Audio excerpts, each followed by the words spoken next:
Hey guys, it's me Marquita, and I am starting a new playlist on my channel. The playlist is called Get to Know Me, and I will be answering questions, but I also would like to get to know y'all, so leave your questions and answer in the description below so that we can get to know each other.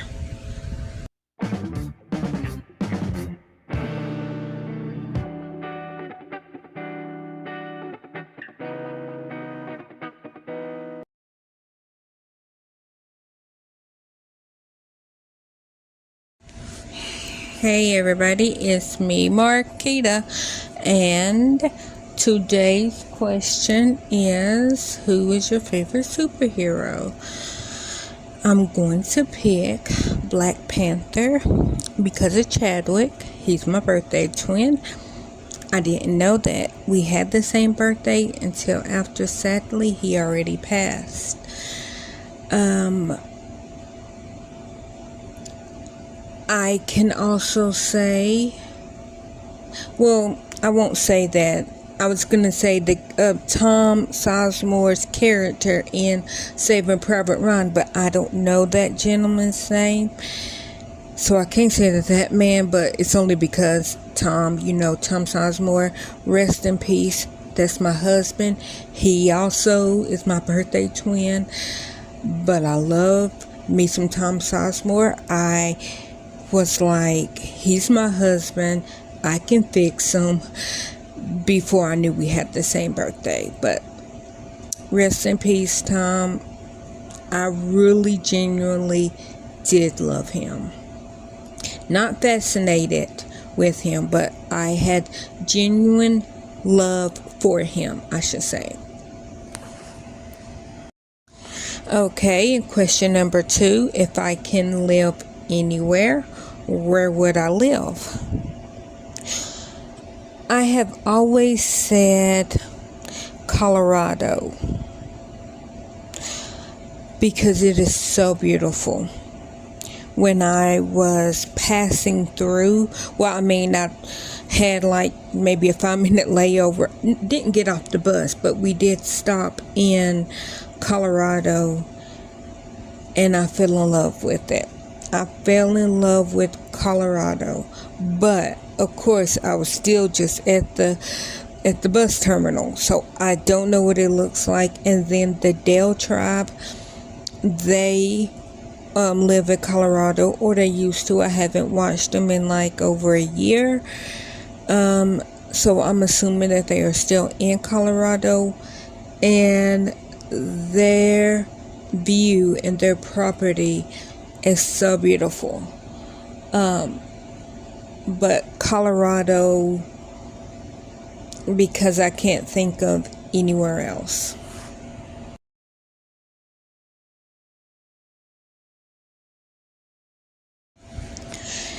Okay, so question number 3.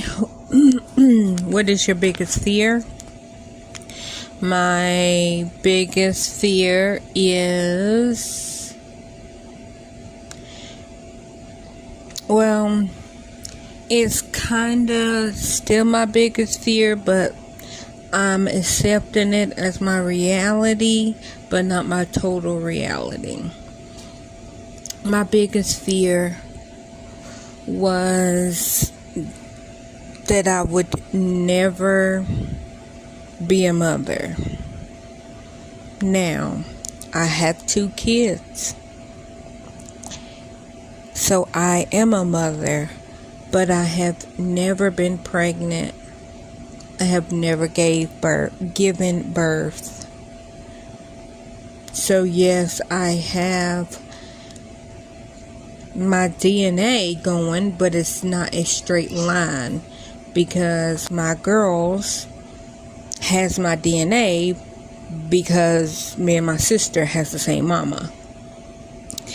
So with that said, yes, my girls do have my DNA, but it's not my DNA. It's a relative DNA.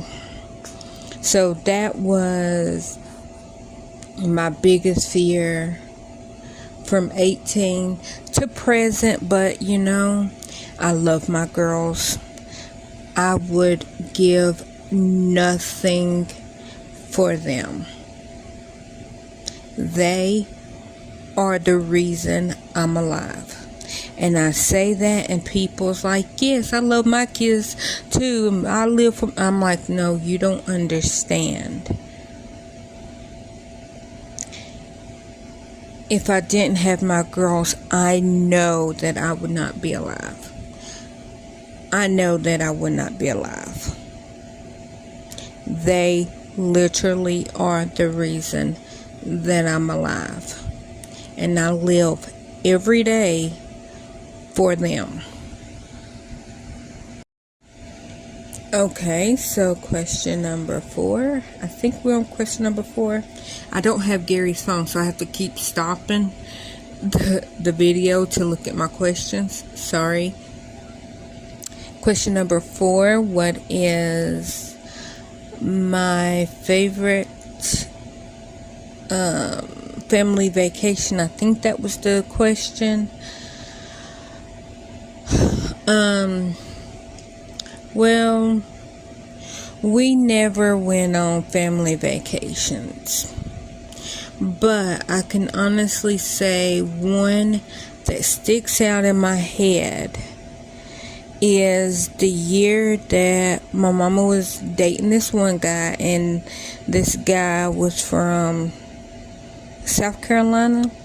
It was either North or South Carolina. I'm thinking of South Carolina. And we went there for the whole, it was like a month. We went there, so like July. And then we came back like the end of August. Because I think we came back after, it was a couple of days after school already started. And I only remember that because that year, that was 1994 or 93. Because, hold on, my mama was born in 62. I think it's 62. And the only reason why I'm saying that is because her birthday is August the 21st. And I remember she turned 30 on that birthday. So I'm going to say 2003. When that was.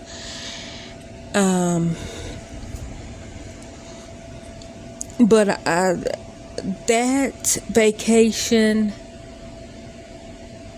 to me, it was special in the sense,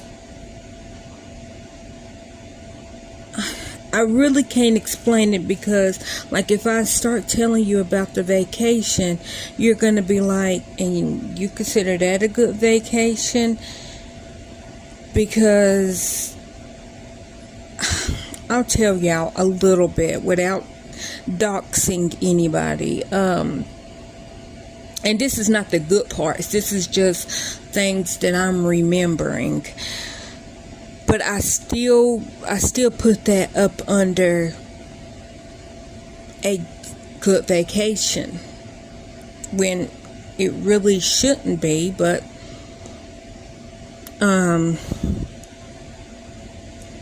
so my mama was dating this guy, and I think it was his cousin was dating this other woman. Anyway, so me, my sister, my mama, her boyfriend, the one girl and her daughter, and then her boyfriend. I think we was in a station wagon because we were all in one car going to South Carolina. And literally, they were driving drunk.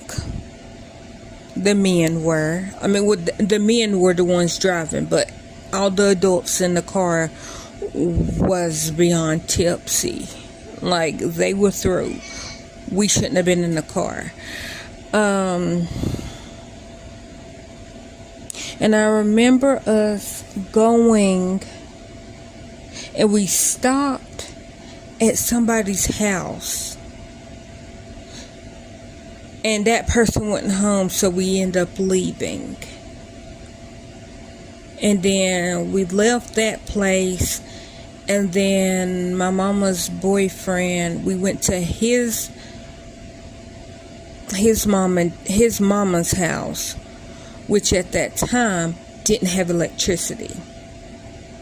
She didn't have any food, she didn't have any electricity, and then here it was, four adults and 3 kids just literally showed up on her doorstep at like freaking 3 o'clock in the morning, because that's about what time we got there. And I remember on the way there we needed gas, and all they had was $1.50, and this is between all the adults. And I remember them putting 50 cents in the gas tank so that they would have enough money to get a beer. This is when gas was still under $1. The good old days.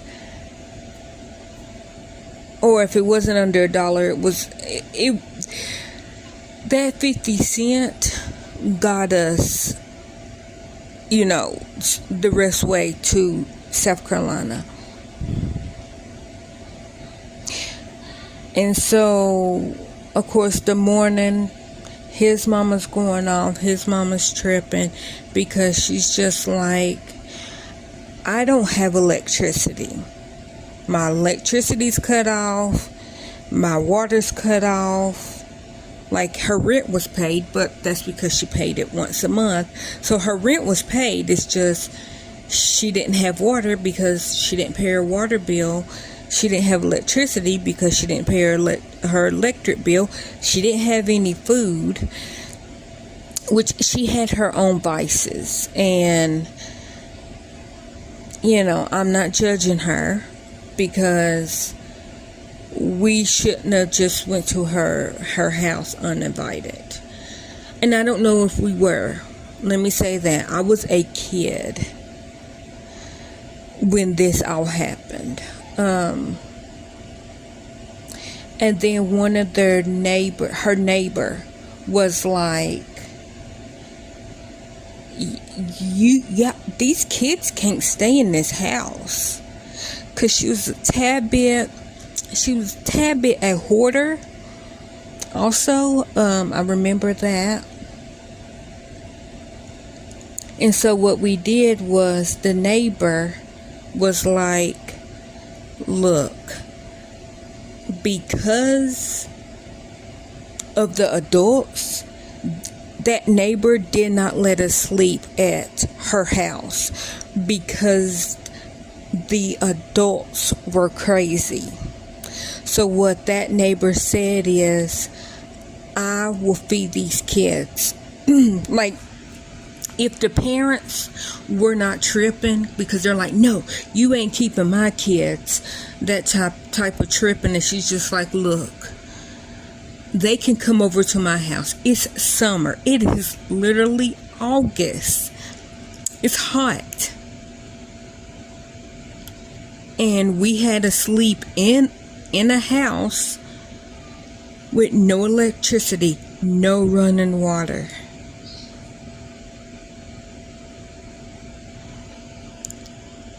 I remember when August the 21st came around, because my mom was like, I will always be 29. And I remember she was turning 30.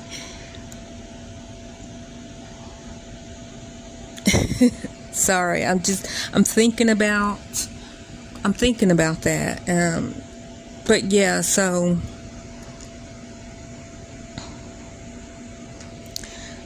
that's the only family vacation that I can honestly think of, besides me going to Kingsport.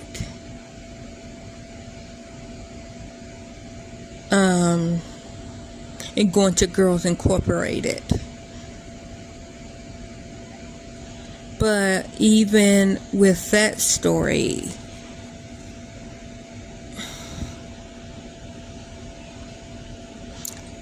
there's still some bad things that pops in my head, and it's not necessarily bad on me, because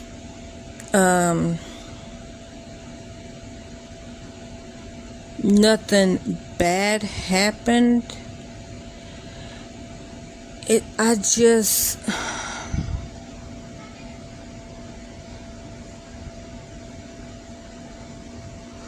just leave it good. I got to go to Girls Incorporated.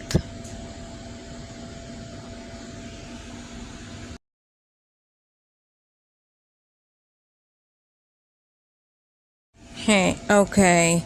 So the next question is, if I could change one thing about my one thing that I could change about myself, what would it be?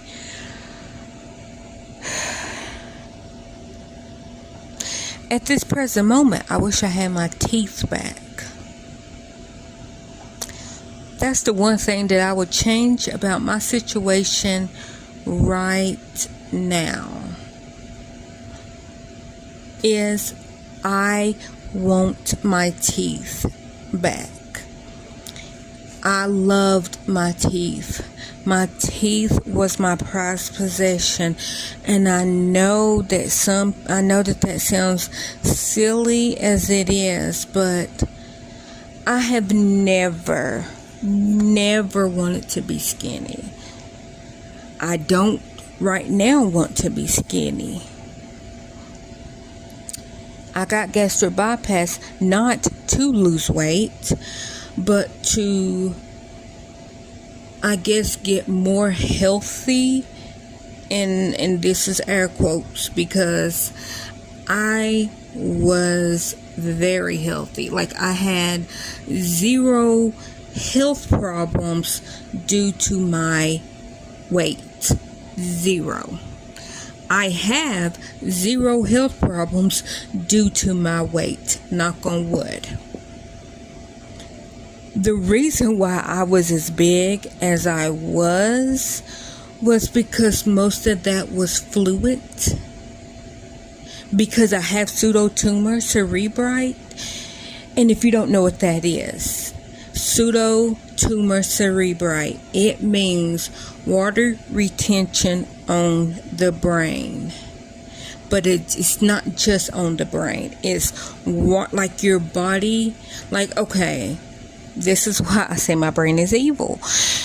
Because pseudo brain, tumor, cerebri, your cervical cord, right? So that breaks down to false, or pseudo, I think is false. Yeah, false tumor, in the brain.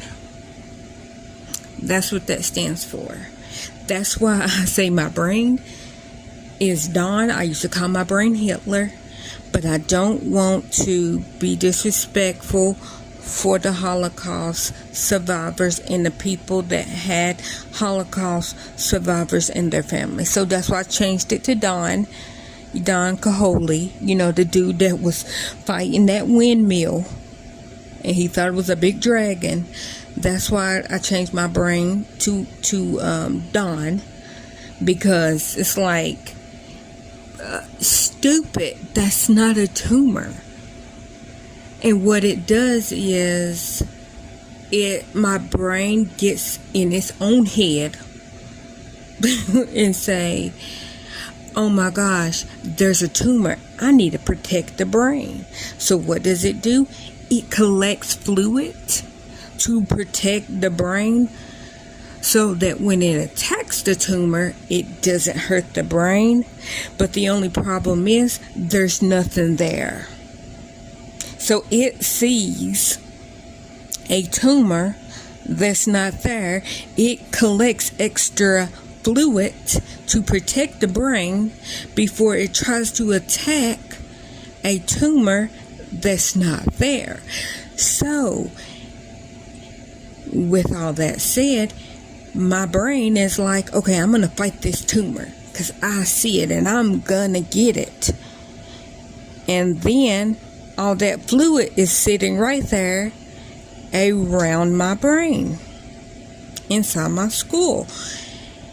And if you got on shoes that is your right size, and then you decide that you want to put on 2 pairs of socks, thick, woolly socks, and then put your foot in shoes that without socks is your right size. So just imagine it with 2 pair of thick, woolly socks. Your feet is going to be crammed in your shoe, right? That's what happens when the fluid is very high in my brain. It pushes my brain literally down, which is pushing on my octave nerves. And when it does that, that's what makes me have a headache in my eyeball. And it feels like somebody is literally taking a knife and slowly stabbing you. It's not like stabbing back and forth. It's one constant piercing pain for about 6 to 8 hours. And then it'll go away. And then it'll come back. See, how mine worked, how my pseudotumor cerebrite headaches work, is they come, and from day one, I know that I'm going to have a headache for 3 months. Every single day. And I never know if I'm going to wake up with a headache, if I'm going to be able to get up, and then later I'm going to have a headache. I know that if I don't have one in the morning, I know that my night is going to be horrible. So with that said, I got my brain surgery because my very first pseudotumor cerebrite headache was July of 2001. And the only reason why I remember that is because my mama fell. Well, she was walking. She didn't fall. I mean, she technically fell, but she didn't trip and fall at this time. She, winter of 99, she was drunk, walking back from, I guess, one of her friend's house. And she thought she heard a cat. And so she ran over to the dumpster, like the outside dumpster, slipped and fell. And she got up, realized that's not a cat, because she thought it was a cat. And she's like, I don't know what made me go look in the dumpster for a cat, because I wasn't going to get the cat. But what it was is a man got beat up and robbed, and he got stabbed, and he was in there whimpering. And so that's what happened. So she saved his life. He did live after that attack. But that's what she told me. She's like, I thought I heard a cat, so I ran over to the dumpster. And so she slipped and fell, of course, woke up the next morning. She was like, oh, I'm sore. I must have fell again. Okay. Now, cut to July 2001. She was in the summer. She was walking across the field. And all of a sudden, she said she just, like her legs just gave out and she fell. But she didn't trip and fall. It's just like her legs just went out and she fell. But when she fell, she could not move from the neck down. And she said it just felt like bees were stinging her all over her body. Well, of course, somebody got her up, took her to the emergency room, took her to the hospital, found out she broke her neck. Now, she broke her neck winter of 99. But it didn't hit her until July of 2001. Now, I was in state custody when that happened. So when they told me, I was like, can I go to the hospital? Can I see her? And they were like, yeah. So I went to the hospital. I spent like 2 hours with her. Came back the very next day after that is when I had my first headache. They thought, oh, because your mama's in the hospital, paralyzed from the neck down. I mean, she can walk now, but paralyzed from the neck down, you're just stressed. That's a stress headache. I never had a stress headache. That's what I thought it was. Well, my headaches lasted for 3 months. Then they went away. Then it was like 9 months later, they came back and lasted 3 months. Then, after 3 months, they went away. Then, 9 months, 3 months. Had it 3 months. So they thought, okay, well, it must be because of the season. I go, it's not the same months each time. It could be summer, it could be winter, it could be fall, it could be spring. It doesn't matter. So they was like, okay, well, it can't be seasonal because it's not always the same season. And then I met Gary in 2007, went to a neurologist. Finally, somebody listened to me, got an MRI, and that's when he's like, oh, well, that's why you're having a headache. You have too much fluid in your brain. We need to do a spinal tap and get some of that off. Did a spinal tap, and you could not believe the relief that I got when all these years before, these 7 years, or I guess it's technically 7 because this was February of 2008 when I got my MRI, and my very first one was July 2001. So for 7 years, all doctors told me was, you need to lose weight. If you lose weight, your headaches will go away. Okay, you need to, it's your cholesterol. Found out, nope, perfect cholesterol. Oh, it's your blood sugar. Nope, don't have diabetes, not even pre-diabetic. Is, oh, well, if you just lose weight, or if you just do this, or you just do that, take this medicine for your weight. It wasn't a diet pill. The point of it is, my weight had nothing to do with my headaches. My headaches had a lot to do with my weight. Because my body retains fluid. Now, I'm not saying it's the whole thing. Like, come on now, I do eat. Your girl eats. So I'm not saying all this is fluid. But, like, I could show you my legs right now. And because I don't have my hydrochlorothiazide, which, surprise, before surgery, I was taking acetazolamide. And I was taking hydrochlorothiazide. I was taking spirulactones. All 3 of them are water pills. After surgery, they go, you don't have to take any more water pills. And then a month after surgery, they go, oh, well, your fluid's not draining fast enough, but if we open your shunt all the way, then it will dehydrate you and you will get a spinal headache. So their fix was, we're gonna put you on acetazolamide extended release, which that's what I was on before surgery. So I had to get back on water pills. But then my legs started swelling, and I'm like, why is my legs swelling? I'm taking acetazolamide. I have a VP shunt.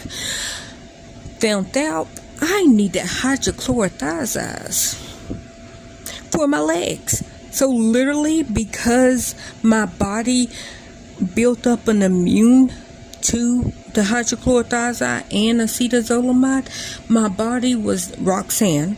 She was now saying, okay, well, the acetazolamide is for your head. The hydrochlorothiazide is for your legs. So, let me rewind it back to the question. What would I change about myself? I want my teeth back.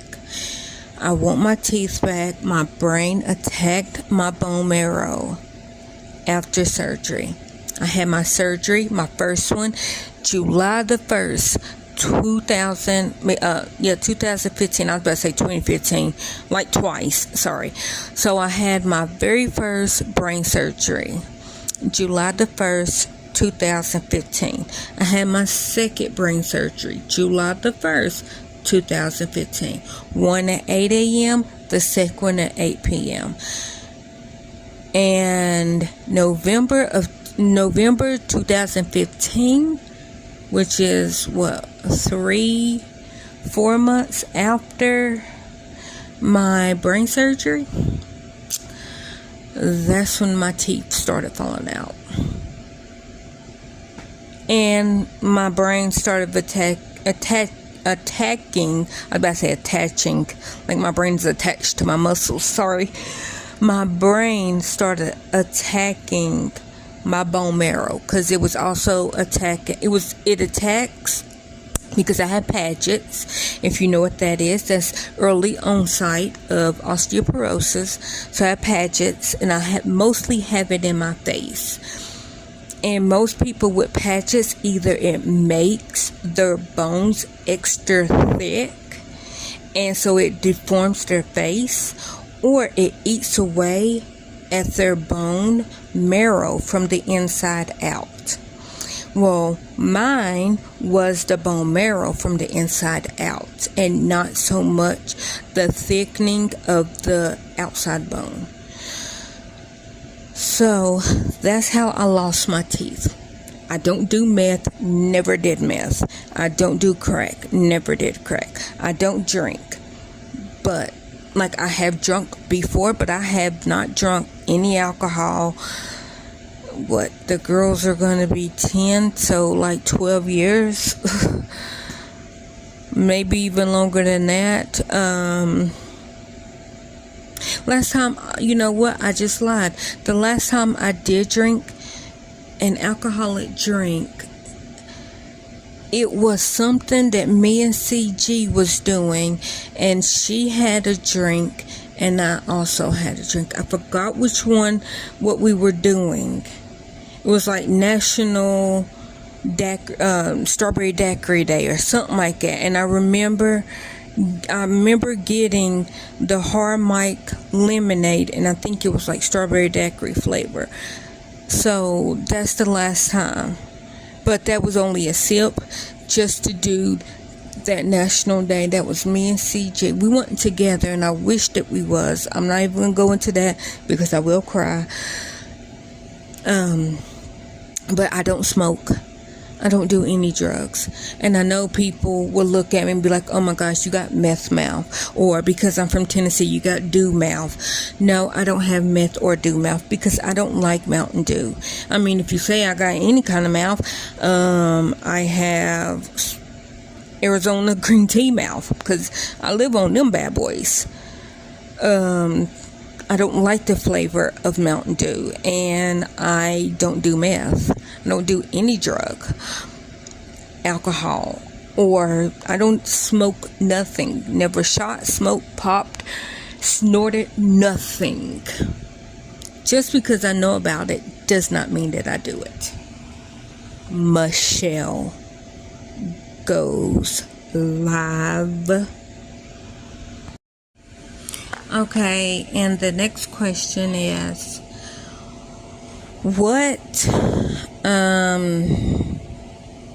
crap, I done forgot what it said. Oh, what makes you angry? What makes me angry is people assuming. Because my saying is, if you assume anything, that means you're an ass. If you assume, you're an ass. That's what I always say.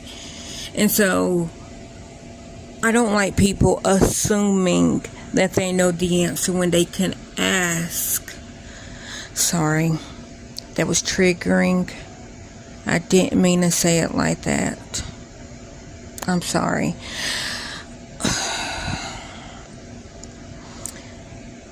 That word, ask, is a triggering word for me.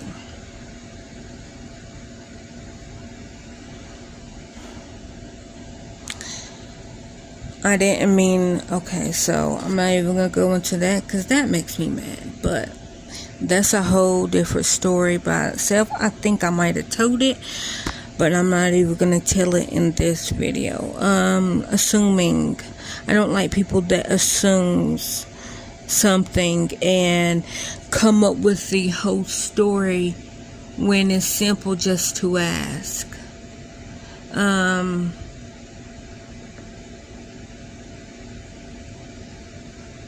Because my thing is, if I want you to know, I'll tell you. If I don't want you to know, I'll just tell you. I'm not going to tell you. Just ask. More than likely, 9 times out of 10, I'll tell you. Because I don't have anything to hide. I always tell people, if I'm in an argument with you and I say anything, I'm never sorry for what I said. I'm never sorry for what I said, because I try to be the type of person that thinks before I talk. And even if I say something that I should be sorry for, I'm not. And the only reason why I say that is not to be a butt, not to be hateful, not to be gross and evil. It's because if I said it, that's how I felt at that moment. So I'm never sorry for what I said. If I do apologize, I'm always sorry in the way that it came out. But I'm never sorry for what I said.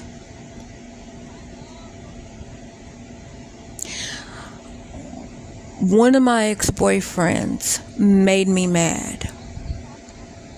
And I know I probably should be sorry for this, but I'm not.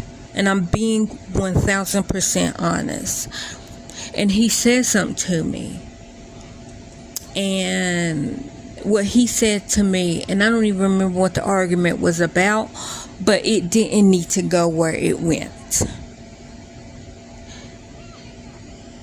He spouted out, that's why baby man number 1 doesn't love you and you can't find him. Now, I was looking for the 4 baby mans. At the time, I didn't know how many baby mans it was, but I was looking for them 4 specifically. He knew that I was looking for them 4. And when he said, that's why baby man, but he didn't say baby man, he said the actual name. That's why baby man doesn't love you and you can't find him. I said, and that's why you're a miserable old man, and I wish that you was dead like your mom and dad. Now, should I be sorry for saying that I wish that he was dead like his mom and his dad, because his mom and dad was deceased? I probably should be sorry, but I'm not. And when I apologized to him later, I never said I'm sorry for saying that. I said I'm sorry for screaming it and the neighbors hearing it. But I'm never sorry for what I said. Because I would not have said, I would not even have went there.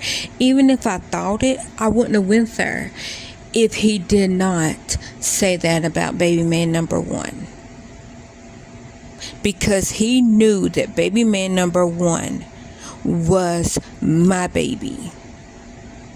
I took care of him every single day. At 15, I took care of him. At 16, he was born when I was 14. His sister was born when I was 15. Now, yes, I never gave birth to them, but I took care of them too, like they were my own. I literally kept them. I get up and go to school. I would drop them off.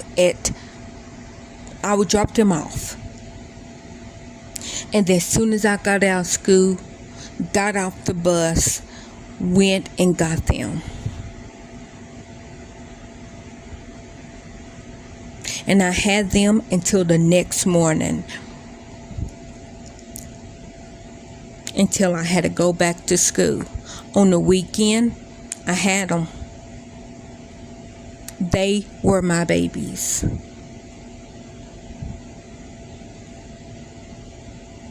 So him saying that was as if I was a teen mother and I lost my kids, and now that I'm an adult, I want my kids back. That's how I took that. Because he knew that was the only thing in the world that he could say. Besides, this also would probably had me fighting him. And I'm not even a violent person.